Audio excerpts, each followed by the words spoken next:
And I think we've been much more explicit than most companies.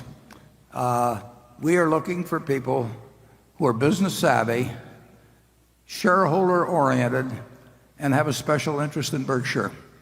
And we found people like that. And as a result, I think we've got the best board that we could have. They're not in it. They're clearly not in it for the money. I get called by consulting firms who've been told to get candidates for directors for other companies. And by the questions they ask, it's clear they've got something other than the three questions we ask in terms of directors in mind. They really want somebody whose name will reflect credit on the institution, which means a big name. And one organization recently, the one that did the blood samples with small pricks, they got some very big names on their board. And Theranos, I think, is that the way you pronounce it, Charlie? Theranos? Yeah. Yeah, and I mean, the names are great, but we're not interested in people that want to be on the board because they want to make $200,000 or $300,000 a year, for 10% of their time. And we're not interested in the ones for whom it's a prestige item, and who want to go and check boxes or that sort of thing.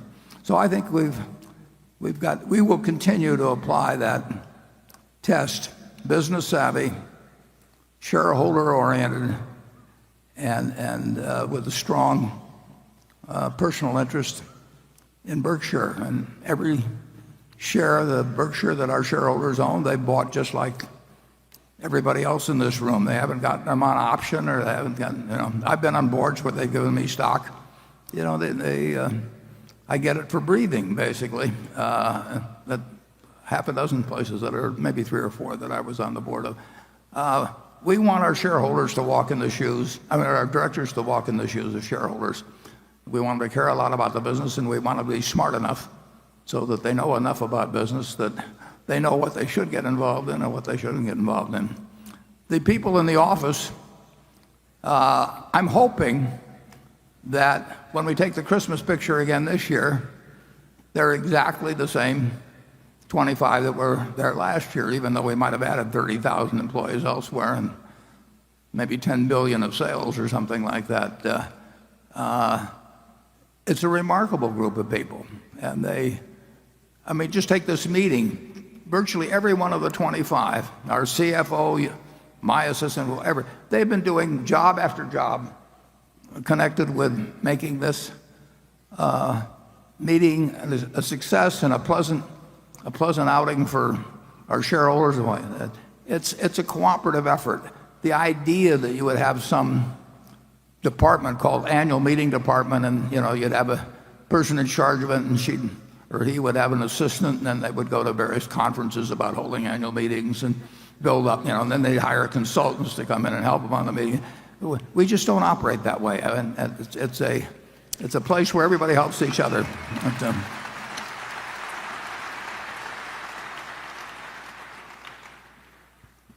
Part of what makes my job is extraordinarily easy, but the people around me really make it easy. And part of the reason it's easy is because we don't have any committees. Maybe we have some committee I don't know about, but I've never been invited to any committees. I'll put it that way at Berkshire. And we may have a PowerPoint someplace. I haven't seen it, and I wouldn't know how to use it anyway. We just don't have make work activities, and we might go to a baseball game together or something like that. But I've seen the other kind of operation, and I like ours better. I'll put it that way. Charlie? Well, years ago, I did some work for the Roman Catholic Archbishop of Los Angeles. And my senior partner pompously said, you don't need to hire us to do this. There's plenty of good Catholic tax lawyers. And the Archbishop looked at him like he was an idiot and said, Mr. Peeler, He says, last year I had some very serious surgery, and I did not look around for the leading Catholic surgeon. That's the way I feel about board members.